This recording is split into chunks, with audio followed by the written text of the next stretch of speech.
Boat दुर्घटना में जान गंवा देने वाले मृतकों को श्रद्धांजलि अर्पित करने का कार्यक्रम आज गांधीनगर गृह पर वडोदरा व्यापार विकास एसोसिएशन और सभी धर्मों के अग्रणियों की ओर से आयोजित करवाया गया था।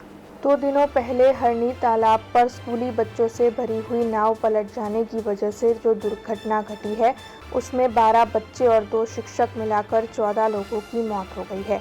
इन मासूम बच्चों और शिक्षकों को श्रद्धांजलि देने के लिए आज वडोदरा व्यापार विकास एसोसिएशन से जुड़े हुए सभी व्यापारी और साथ ही सभी धर्म के अग्रणी मौजूद रहे थे। परम पूज्य द्वारकेश लाल जी महाराज, परम पूज्य ब्रजराज कुमार जी महाराज, साथ ही स्वामीनारायण मंदिर के संत और अन्य धर्मों के सभी अग्रणी इस दौरान मौजूद थे।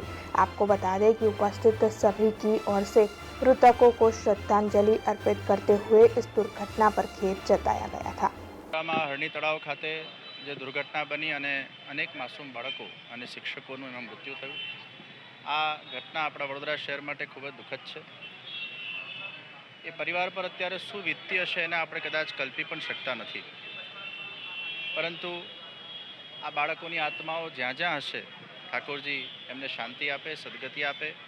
પરિવારજનો પ્રતિ પણ મારી સંવેદના વ્યક્ત કરું છું અને જ્યારે જ્યારે અમારી જ્યાં જ્યાં આવશ્યકતા હોય અમે ખડે પગે આ પરિવારના સાથે છીએ। તન, મન અને ધનથી અમારો સંપર્ક સાધજો।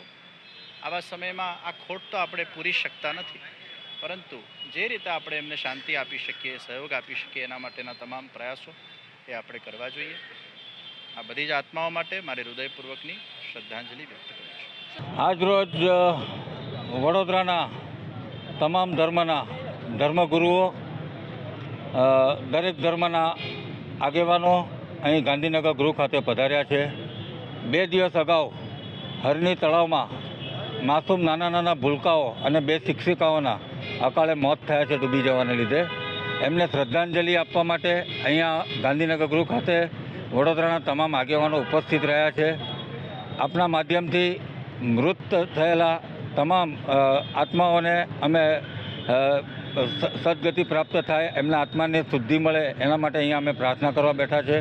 અહીંયા તમામ ધર્મગુરુઓ એમની શ્રદ્ધાસુમન અહીંયા अर्पण करते आज। अब खबरों से लगातार अपडेट रहना हुआ आसान। BRG न्यूज आपके मोबाइल स्क्रीन पर आज ही BRG न्यूज की mobile app Google play store और ऐप स्टोर से डाउनलोड करें और खबरों से लगातार जुड़े रहें।